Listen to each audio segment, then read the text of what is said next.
noong October 2023, pumunta ako sa kanya. Sabi ko sa kanya, pwede mo ba akong tulungan? Kailangan ko kausapin ang Pangulo. Kasi nakikita ko sa mga plano nila at nabasa ko sa mga plano nila, meron silang ipa-file na impeachment na kaso. So sinamahan niya ako. Ito yung araw bago umalis si dating Pangulong, ay dati na, no, sorry, si Pangulong Bongbong Marcos.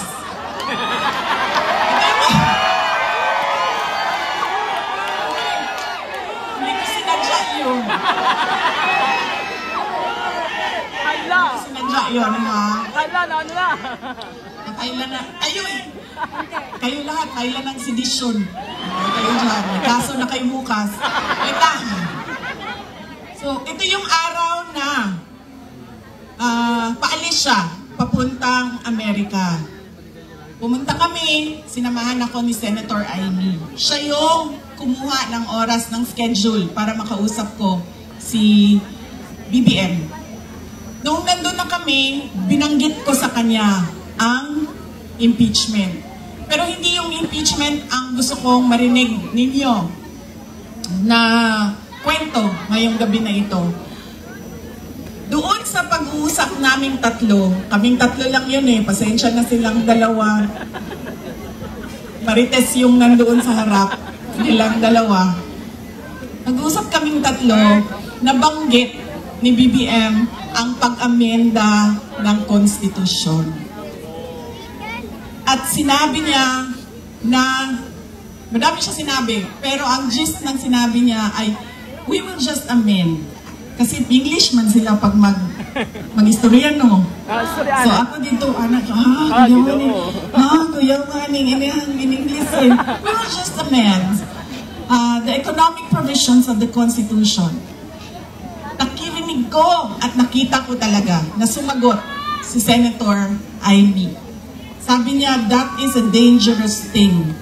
Sabi niya, if you open the Constitution to amendments, you do not just open it to economic provisions. You open it for all amendments of the Constitution.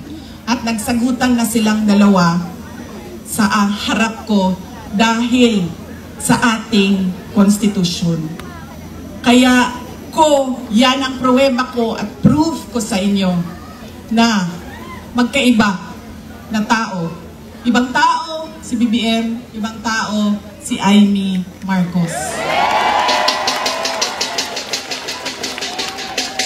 Okay na ma'am, pwede ka na umalis. Wait lang, sandali. Iboto niyo ba si Amy Marcos? Okay na ma'am, pwede ka na lumipat sa QC. Good na dito. Kalimutan ko na yung sasabihin ko.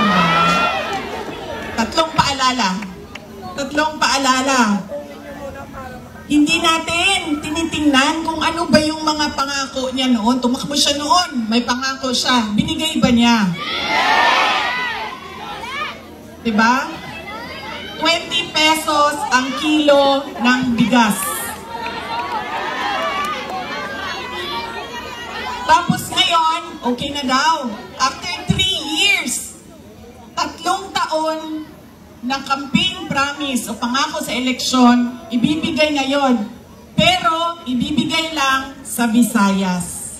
Para bang hindi kayo nagugutom dito sa syudad ng Maynila. At parang hindi nagkukulang ang pera ninyo pambili ng pagkain. Kaya dapat tinitingnan natin. Sumayaw, oo. Kumanta, oo. Bakit hindi? Pero tinitingnan natin. Ano ba ang pangako? Binigay ba o hindi? Bakit hindi binigay ang pangako? Dahil nagsinungaling? O dahil hindi talaga maibigay? Pa? Yan yung unang. Lagi na lang tayo bangan. Sorry, ma'am. Alam mo, Nagbubudol. I'm sorry, ma'am. Kasi naman sabi ko, okay lang.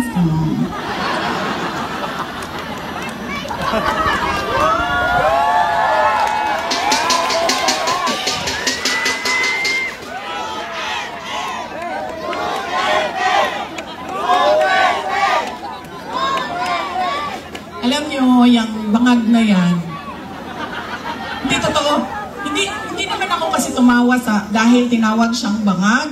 Andun ka din, di ba? Hindi ako, kasi sa Bisaya, ang bangag, di ba? Bangag, bangagan, bangag. Bangag yung bongbong! Oo.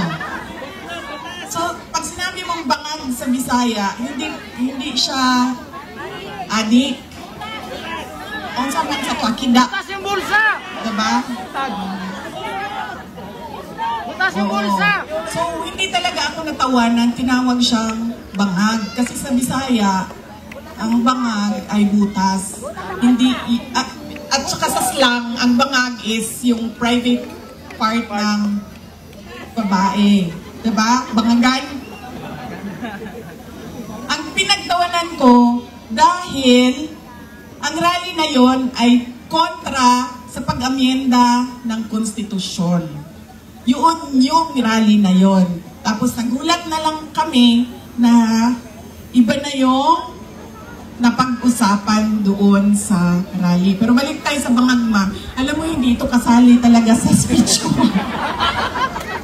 Sinabi sa akin ng partner ng uncle ko na noong hindi pa siya Pangulo, nung senador pa lang siya, ay bumisita sila sa bahay at inalok talaga sila ng droga. Kung hindi, yung wala naman ako sinabi na pangalan. O talaga, alam nyo, may malaki pang pulungan ang Maynila para sa atin lahat. Hindi nila tayo kakayanin ikulong, no? Baka matulad tayo kay President Duterte, nakulong na. Humindi yung partner noong uncle ko. Kinento nila yan sa akin. Ang buong akala ko naman, kasi matanda na, diba, may edad na, natututo ka na sa kung anong mga mali na ginagawa ng kabataan mo, ay nagbabago yung tao. Hindi ko alam na yun na nga ang nangyari. Kaya balik tayo sa paalala, tingnan nyo muna. Pagkatapos niyang kumanta, tanungin ninyo ang sarili ninyo. Noon, nakinig ako sa'yo. Ano ang pangako mo? Binigay mo ba? Kaya dapat pinag-iisipan natin kung iboboto natin o hindi yung tao. Pangalawa, ito, walang makakakontra sa akin nito, kahit saan man sa mundo. Hindi dahil galing yan sa malaking pamilya ng mga politiko, ay automatic ang boto ninyo. Hindi dahil anak yan ng Duterte, ay automatic ang boto ninyo. Dapat tinatanong nyo ang sarili ninyo, ano ba ang abilidad at kapasidad ng tao na ito na maglingkod para sa bayan. Isa sa mga problema natin ay ang political dynasty. Pero hindi ipinagbabawal ang kung sino man ang may gusto tumakbo. Kaya nasa atin, nasa mga butante ang pagkilatis. Duterte yan. Anong abilidad niyan? Anong kapasidad niyan? At sino yan siya? Pangatlo, at huling problema natin, paulit-ulit, behavior, ugali natin sa eleksyon, sa halalan, ay yung palitan ng boto at pera. Dahil ilang beses na kayo tumanggap, magkano bilihan ng boto dito? 1,000? 1,000? Grabe, 1,000 lang? Galing na. Bigas ang ano dito, palitan. Oh, ilang kilo? 5 kilo. So, magkano yun? 250? Mga 1,300 total na yun ang bili. Alam mo, lugi kayo. Taasan niyo yung presyo ninyo. Kasi galing ako doon sa Bacolod kahapon. Tinatanong ko, magkano bili ng boto dito? Noong 2019 daw, 2,000. 2022, 3,000. See? Sabi ko, taasan ninyo ang presyo ninyo.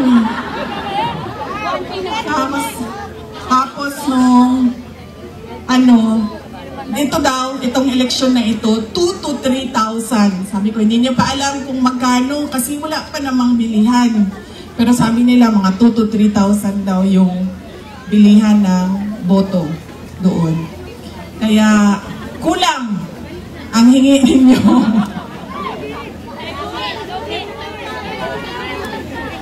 1,300 ang natatanggap ninyo. O hindi pa lahat. Oh.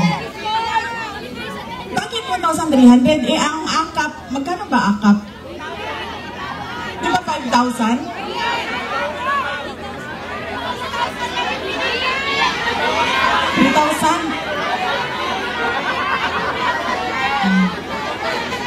May kaltas pa yun.